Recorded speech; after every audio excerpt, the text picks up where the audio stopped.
పర్యావరణ దినోత్సవాన్ని పురస్కరించుకొని హన్మకొండలో ప్లాస్టిక్ వ్యతిరేక ర్యాలీ నిర్వహించారు. సింగిల్ యూజ్ ప్లాస్టిక్ కు శవయాత్ర నిర్వహించింది జ్వాల స్వచ్ఛంద సంస్థ. 1000 స్తంభాల గుడి నుంచి అంబేద్కర్ జంక్షన్ వరకు ప్లాస్టిక్ శవయాత్ర కొనసాగించారు. రాబోయే రోజుల్లో ప్రపంచానికి ప్లాస్టిక్ పెను ప్రమాదంగా మారబోతోందని, ప్లాస్టిక్ నివారణకు ప్రభుత్వం కఠిన చట్టాలు తీసుకురావాలన్నారు జ్వాల సంస్థ వ్యవస్థాపక అధ్యక్షుడు ప్రశాంత్.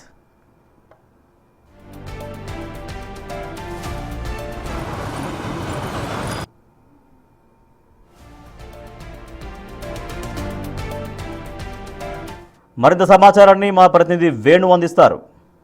పర్యావరణానికి మానవ మనుగడకు పెద్ద పెనుముప్పుగా మారబోతోంది ప్లాస్టిక్. ప్రతి ఏటా దేశవ్యాప్తంగా దాదాపుగా 40 లక్షల టన్నుల ప్లాస్టిక్ వ్యర్థాలు ఉత్పత్తి అవుతున్నాయి. దీంతో భూమి, గాలి, పూర్తిగా సముద్రం, నీరు, అదేవిధంగా మనిషి జీవితంలో కూడా తీవ్ర ప్రభావం చూపుతుంది ప్లాస్టిక్. నేడు ప్రపంచ పర్యావరణ దినోత్సవాన్ని పురస్కరించుకొని హన్మకొండ వేదికగా జ్వాల స్వచ్ఛంద సంస్థ సింగిల్ ప్లాస్టిక్ యూసేజ్ చేయొద్దంటూ దానికి శవయాత్ర చేసినటువంటి సిచ్యువేషన్ చూస్తూ ఉన్నాం. అసలు ఏం చెప్పదలుచుకున్నారు? ఈ రోజున పర్యావరణ దినోత్సవం, ప్లాస్టిక్ ఒక పెద్ద సమస్యగా మారుతుంది సో ఈ ప్రపంచానికే. సో ఏం చెప్పదలుచుకున్నారు?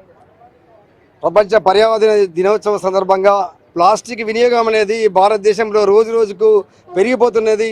అనేక దశలుగా భారతదేశంలో చట్టాలు చేసింది. ఫస్ట్ 40 మిల్లీగ్రాముల మైక్రాన్ని ఆల్రెడీ బ్యాన్ చేసింది. ఆ తర్వాత 60 మిల్లీగ్రాములు, ఆ తర్వాత 75, ఇప్పుడు ప్రస్తుతం 2022 జూన్ 1వ తేదీన 120 మిల్లీగ్రాముల సింగిల్ ప్లాస్టిక్ని బ్యాన్ చేసింది. కానీ భారతదేశం మొత్తం చూస్తే రాష్ట్రంలో, తెలంగాణ రాష్ట్రంలో అనేక రకాలుగా సింగిల్ ప్లాస్టిక్ని వినియోగిస్తున్నారు.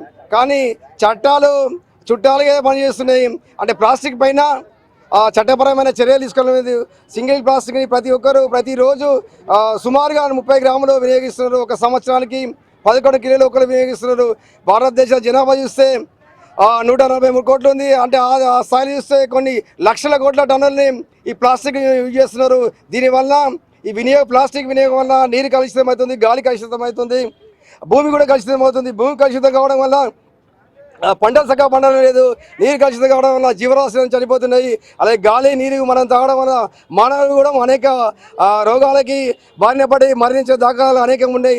ఇప్పటికైనా ప్రభుత్వాలు సింగిల్ యూజ్ ప్లాస్టిక్ని పూర్తిగా నిషేధం, చట్టాల రూపంగా కాకుండా పరిశ్రమని పూర్తిగా మూసివేసి వ్యాపారులుగా వాళ్ళని జరిమానా శిక్షలు విధిస్తే వాడిన వారిని ప్రజలు కూడా సింగిల్ ప్లాస్టిక్ని వినియోగించకుండా జూట్ బ్యాగులని లేదా ప్రత్యామ్నాయ వస్తువులను వాడి ఈ పర్యావరణాన్ని కాపాడుకోవాలని ఈ జ్వాల అవినీతి వ్యతిరేక సంస్థ ఈరోజు 1000 స్తంభాల గుడి నుండి అంబేద్కర్ స్టాచ్యూ వరకు సింగిల్ ప్లాస్టిక్ని శవయాత్ర రూపంలో ఇక్కడ నుండి మేము కొనసాగిస్తున్నాం. ప్రభుత్వమైన ఇప్పటికైనా ప్రజలు కూడా మారి ప్లాస్టిక్ని వినియోగించకుండా ప్రత్యామ్నాయ మార్గాలు ఎంచుకొని సమాజాన్ని మెరుగైన భావిత పౌరులకి వాతావరణాన్ని ఇవ్వాలని, కలుషితమైన నీరు, గాలి ఇవ్వకుండా చూడాలని మేము కోరుతున్నాం.